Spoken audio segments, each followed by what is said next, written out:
Chers à tous, ce 21 mars 2025, le texte évangélique qui sous-tend notre méditation est Matthieu 21, les versets 33 à 46.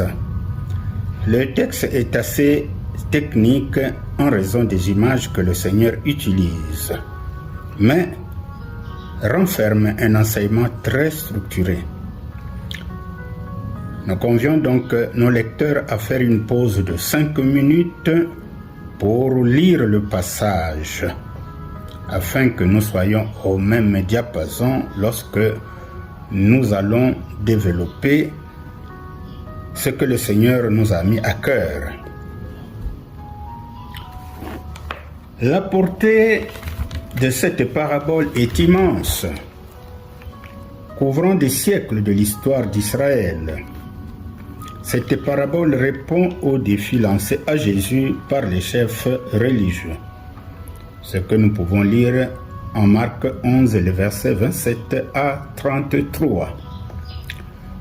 Dans ce texte, Jésus donne un exposé de l'histoire d'Israël, responsable de porter du fruit pour Dieu. Pour communiquer les vérités divines à ses auditeurs, Jésus utilise deux images. La première, le maître de la vigne et les vignerons. La deuxième, la pierre de l'angle.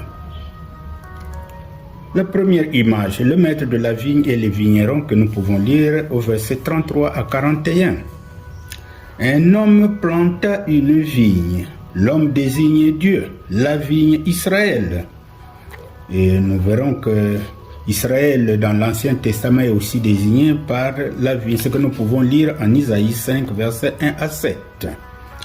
Dans cette histoire d'Israël, c'est Dieu qui envoie au peuple ses serviteurs, les prophètes de l'Ancien Testament, l'un après l'autre, pour voir si le peuple porte les fruits dignes de la repentance et de la justice. Ces prophètes avaient pour mission de rappeler à Israël l'obéissance due à l'Éternel.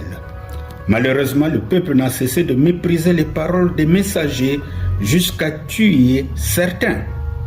Le plus éminent d'entre eux est Jean-Baptiste qui sera décapité pendant que Jésus vient de commencer son ministère.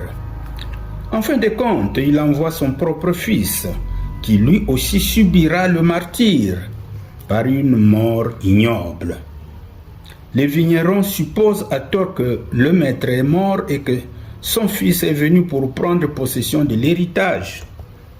En tuant son fils, son héritage leur revient d'après la loi